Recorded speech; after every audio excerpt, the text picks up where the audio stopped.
like asleep. This is the day that the Lord has made. We must rejoice and be glad therein. Serving to Pastor Mickles and Minister Ashburn, to his very fine deacons and mothers, and to each and every one who is good again to be able to be here.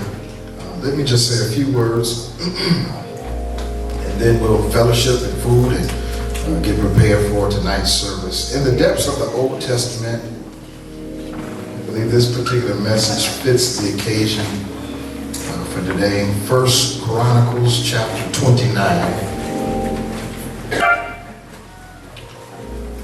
1 Chronicles 29.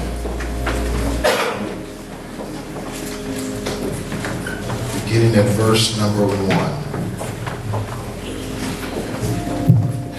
Be so kind to bear with us as we prepare to read 10 verses of 1 Chronicles 29, beginning at verse 1. If you're there, say amen. Amen. Reads, furthermore, David the king said unto all of the congregation, Solomon my son, whom alone God hath chosen, is yet young and tender, and the work is great, for the palace is not for man, but for the Lord God.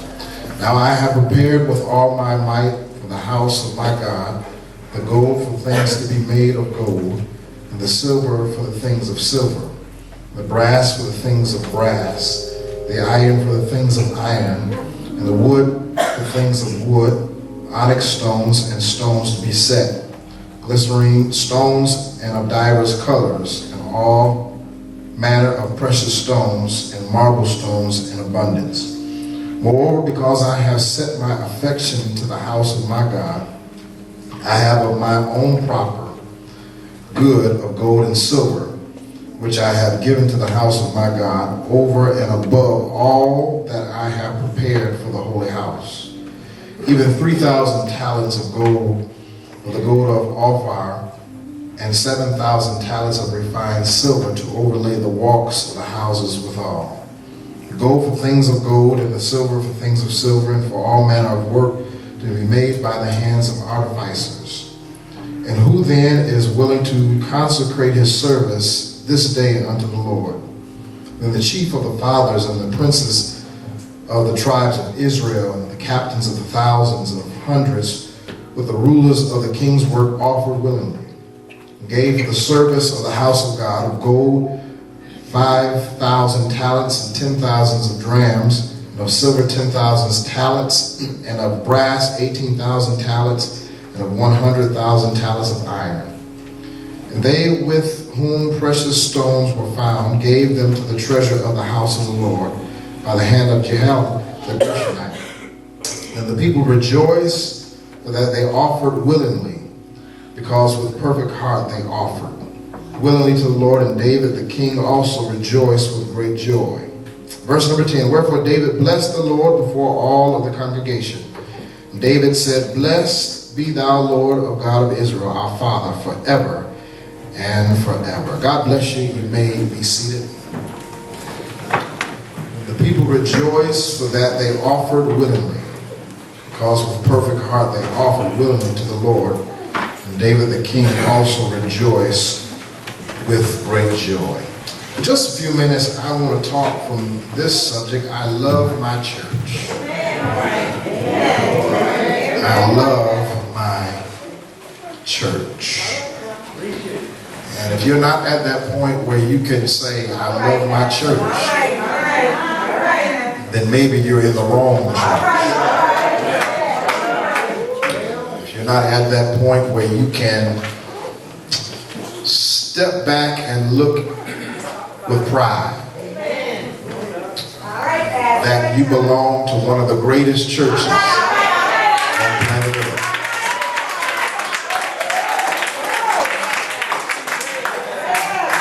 then maybe you're in the wrong place.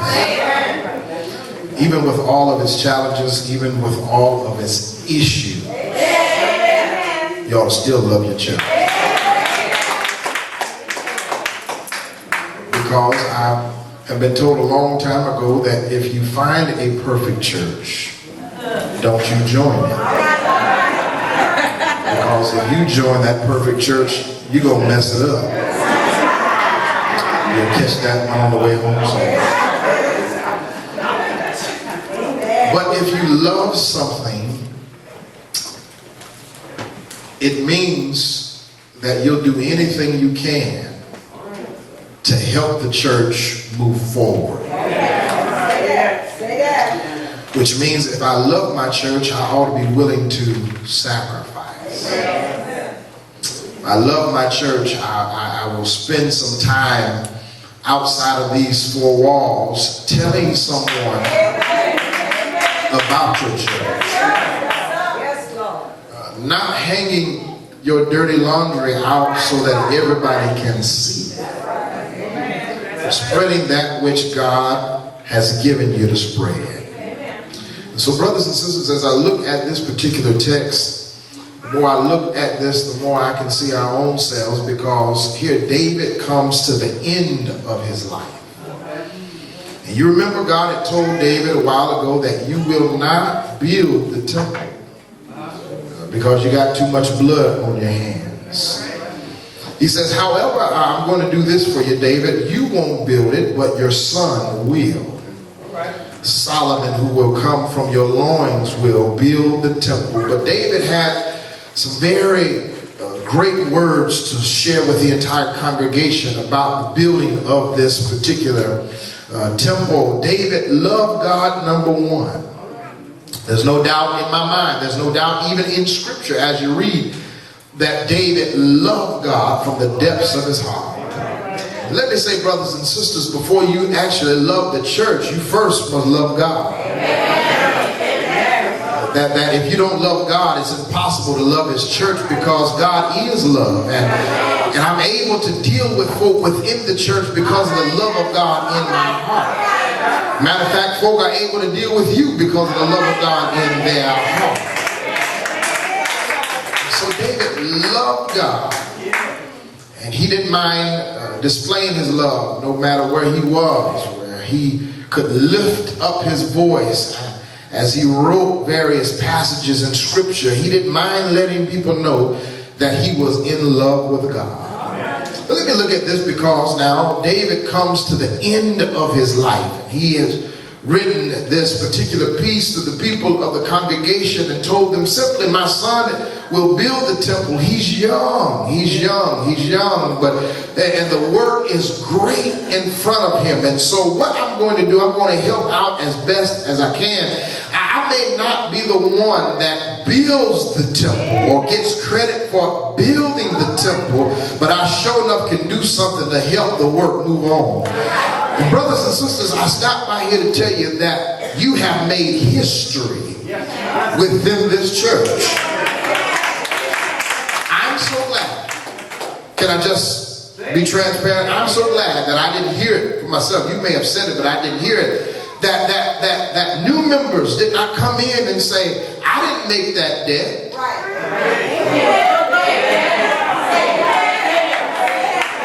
But you jumped in and you sacrificed and you said that.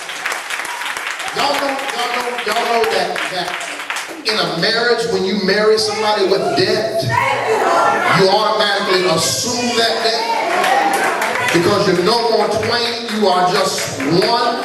And so I'm so glad that new members did not shrug their shoulders and turn up their nose and say, all of that happened prior to me getting here. You got right into the mix of things and said, this is my church. And I love my church.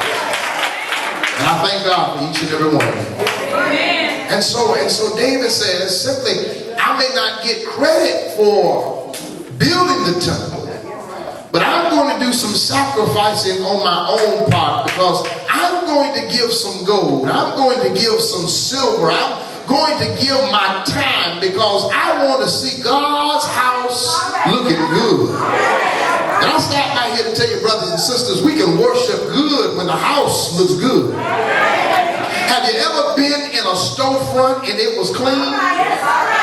See, y'all ain't been to Cleveland lately. I preached in Cleveland lately. I preached in many storefronts. Pastor Mickle's been right there as well. But they were clean, and I've ever had. But brothers and sisters, that this thing is not about us, but it's about God. And so here in verse number 1, here's the first point I want to make is that we must understand that when I love my church, it's purpose driven. Look at what he said in verse 1. He says it's not about Solomon, but it's for the Lord. Y'all got to understand, number 1, that this is not my church. This is not the deacon's church. It's not the mother's church. It's not the trustee's church. This church belongs to God. And we make a mistake when we start believing that the church belongs to us. We start making a mistake when we feel as if because I'm not there, things won't roll like they should. Can I tell y'all my story? The church will roll on with or without you. Can I get a witness here? Because many of them have died and passed on and the church is still rolling on. And so David said, this is not about me, it's not about Solomon, but this is God's house. And I don't know about you, but I love God's house. I love his house. I love coming into his house. I love doing all that I can to help build God's house, because I do understand that, and I'm just going to make it clear, I'm not going to live forever. Somebody else going to take my place. And so I want the house to be in order after. And you ought to want the same thing too. That we must remove ourselves from selfish attitudes, that this is not about us, but it's about God. He said it's purpose driven. I love my church. Even if you can't stand me, you ought to love the church.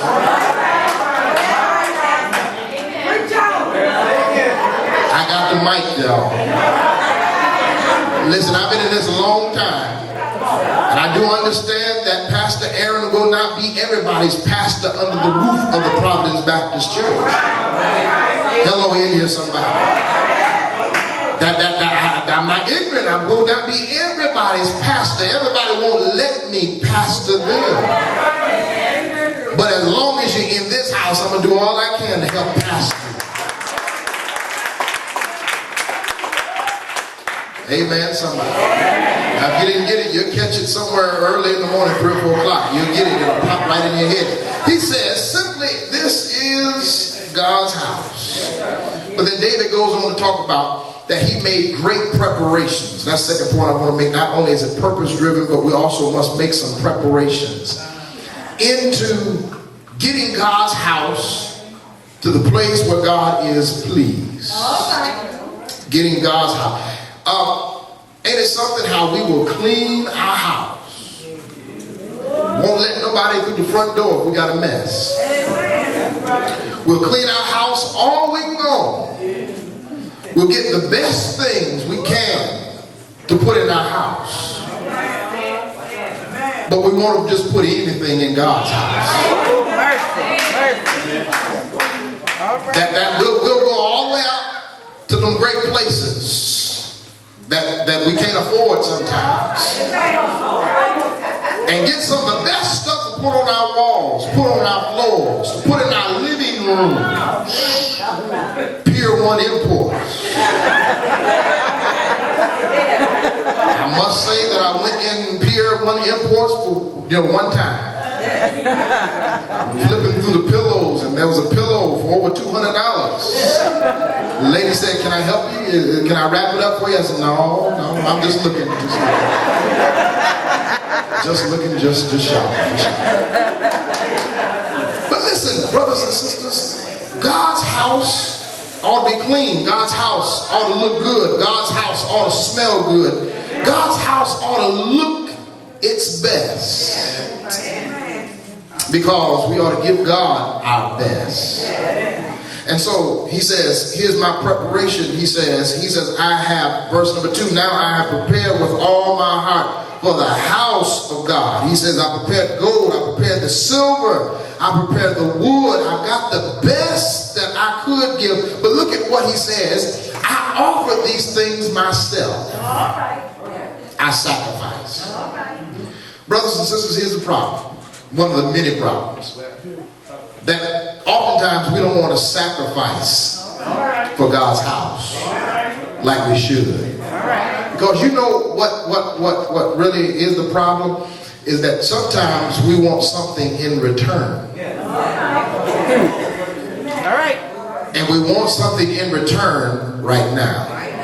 Let me paint the picture because y'all still sitting there looking at me like I'm crazy. If I go to Macy's and buy some clothes, I give them the money that's due. They give me something in return. If I go to the grocery store and I buy some goods, they give me the goods when I give them the money. When I come to church and give my tithe and offering,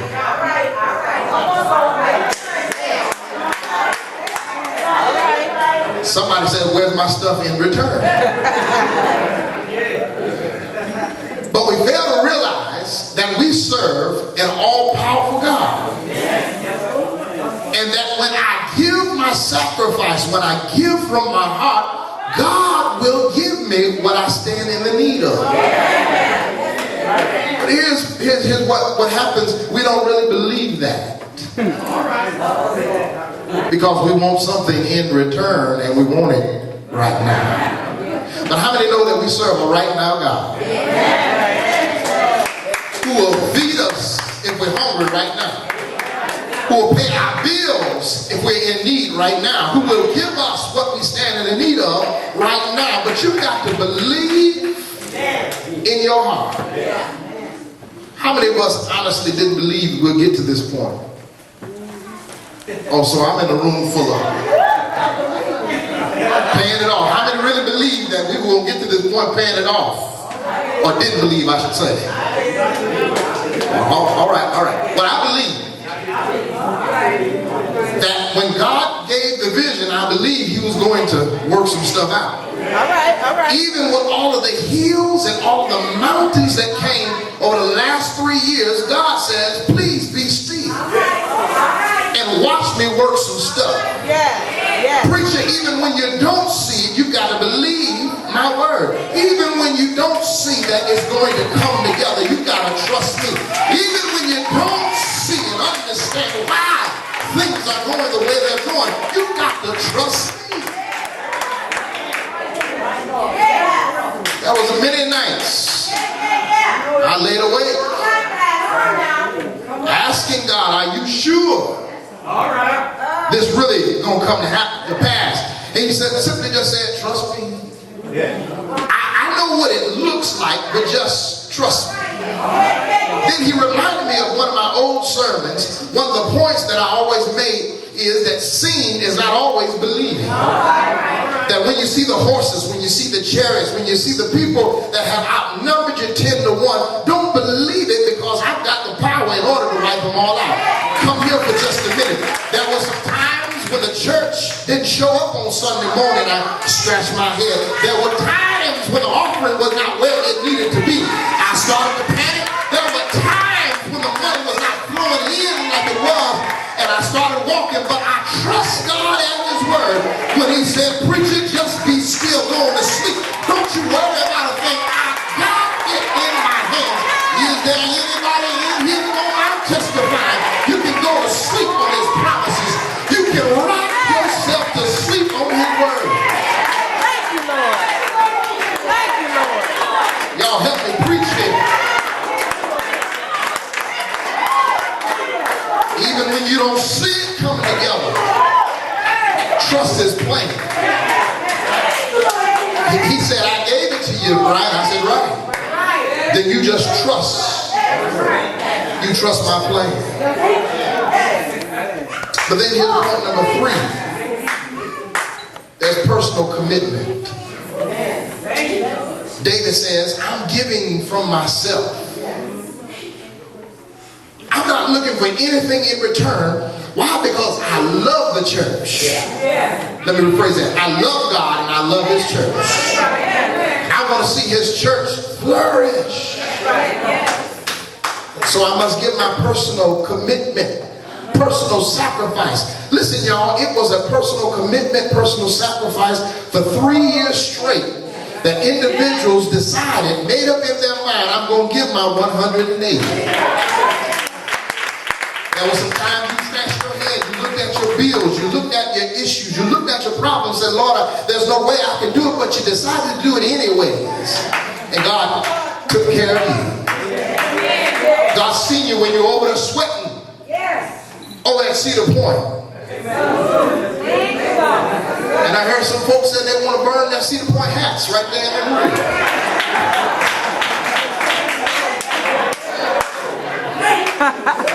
The early mornings, the late nights,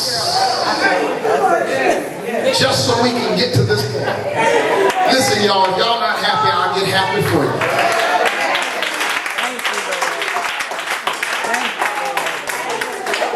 That even with a small congregation,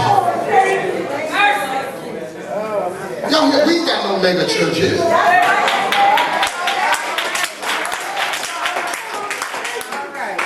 Go to the convention, hear all them, excuse me for saying that, hear all them Negroes lying, talking about they got thousands of members. No, that ain't true. I only got a few members. I ain't got a whole lot of members. And I'm not afraid to say it because with God, He's able to take just a few.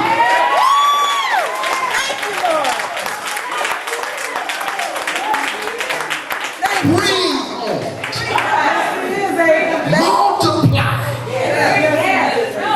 All the time he would tell me, sometimes did I not take 2 fish, 5 loaves of bread.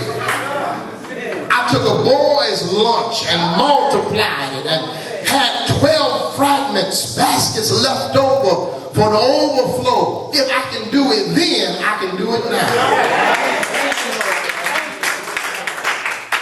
But it takes a personal commitment. You all had personal commitment. You had sacrifice. You believed. You trust God. You trust the vision. You fasted. You prayed. You stayed with it even though Satan tried to tell you to be quiet. But here we come to celebrate. Yes. He says, I'm prepared. I've had personal commitment. Verse 4 and verse 5. He says, I've given all of these things unto the Lord for his service. But then he says, verse number 5, and who then is willing to consecrate his service this day unto the Lord? Are you willing to continue to consecrate? Consecrate yourself. Get yourself ready. Get yourself prepared for service. And so he continued on, saying simply that they had personal commitment. He challenged the individuals to do likewise. But here's what I like about it, because when he challenged them to do likewise, look at verse number 6. Verse number 6 says, the chief of the fathers, the princes of the tribes of Israel, and the captains of thousands and hundreds, and the rulers of the king's work offered willingly. In other words, the leaders got behind David. Let me say that again. The leaders got behind David and followed suit. Listen, this would have never worked if leadership didn't buy into the vision and flow like they should have. And so the leaders stepped up and said, listen, I see where you're going. Even if they didn't believe it, I see where you're going. I'm going to follow suit. And so as people saw leadership get involved, they got involved. Which means leadership is what? Influence. So there are some who can influence others better than I can, but they had to buy into the vision and others followed suit. Y'all trying to figure out how we did it. Yes, God blessed us. God gave us the vision, but you got to get leadership to buy into the vision. Even when they don't really believe that it's going to come to pass, you still got to get them to buy into the vision. And they influence others whom they come in contact with, and others will influence others whom they... Y'all see how this thing works? And so the Lord knows exactly what he's doing. But then 2 more points, and I'm getting ready to go to my seat. They have a willingness to serve. But then lastly, the people got happy and started praising God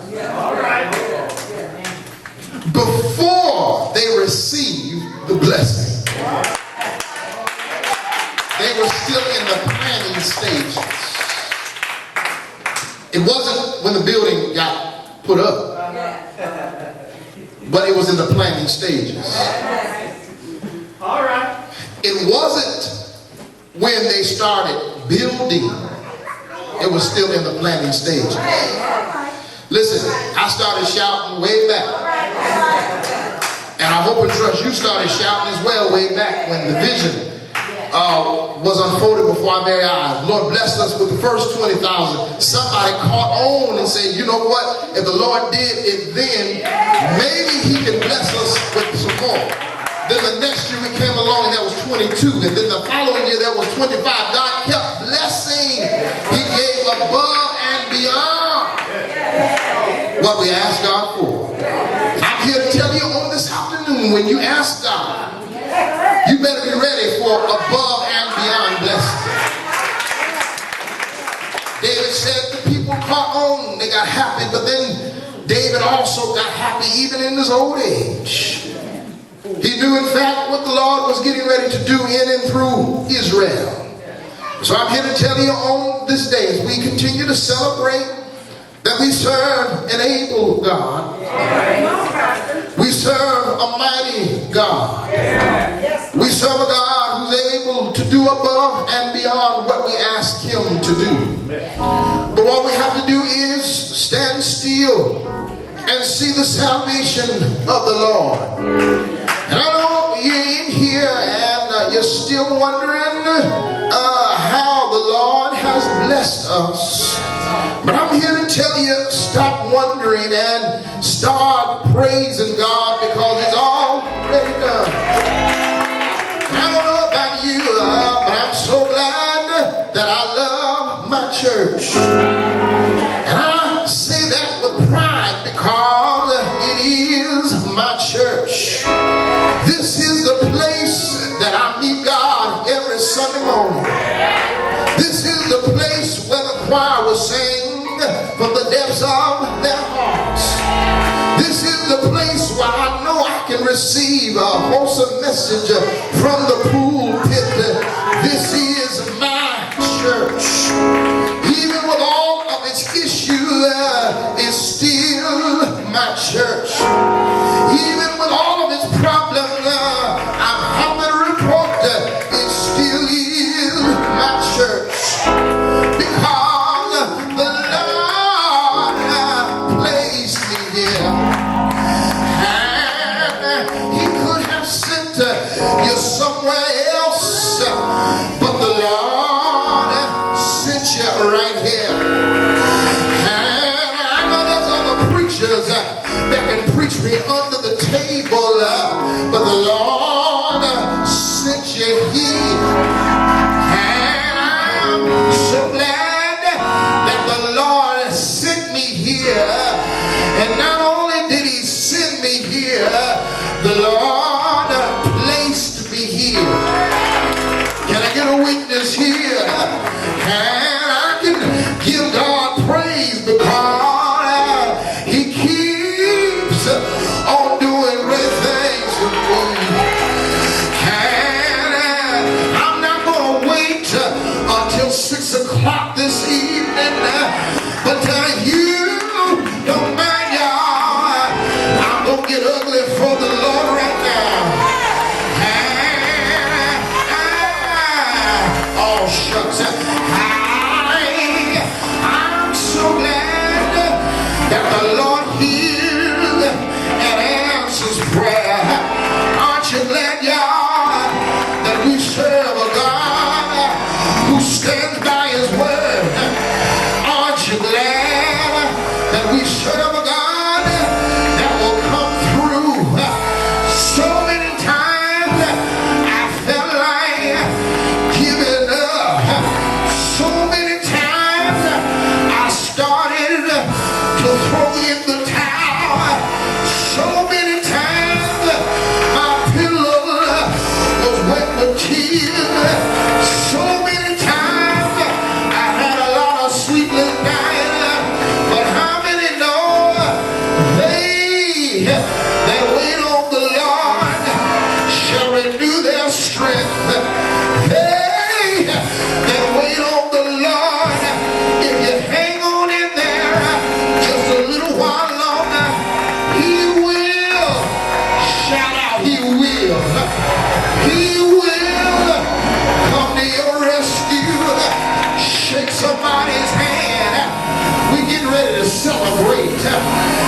somebody's hand. Oh, stop being so cute. Stop being so sanctimonious. God has blessed us to come a mighty long way. Tell your neighbor, say, neighbor, excuse me if I get a little emotional.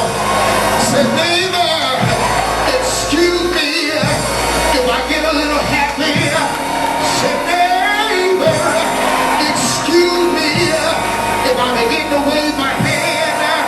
But I'm happy, and I don't care who knows it. I'm happy because the Lord has been my shepherd. The Lord has been my guide. Won't he do it? Won't he do it? He did it for us, y'all. He did it for us, y'all. Y'all help me thank him together. Look up toward heaven. Put your hand pointed at him and say, thank you, Lord, for being so good. Thank you, Lord, for being so kind. Thank you, Lord, for bringing us through.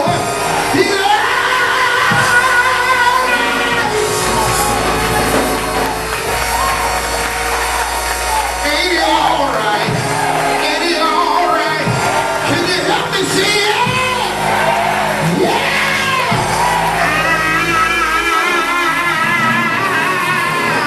I know he's all right.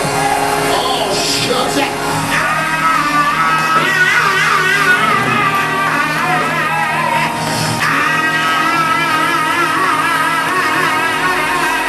I know he's all right. Can you see it? Can you see it? Can you see it? Yeah!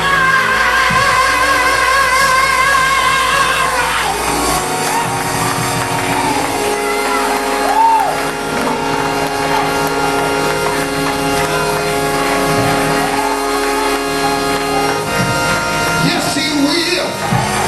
Yes, he will. Glory, glory, hallelujah. Since I laid my burden down, I feel better, so much better. Since I laid my burden down, friends don't treat me like they used to. Since I laid,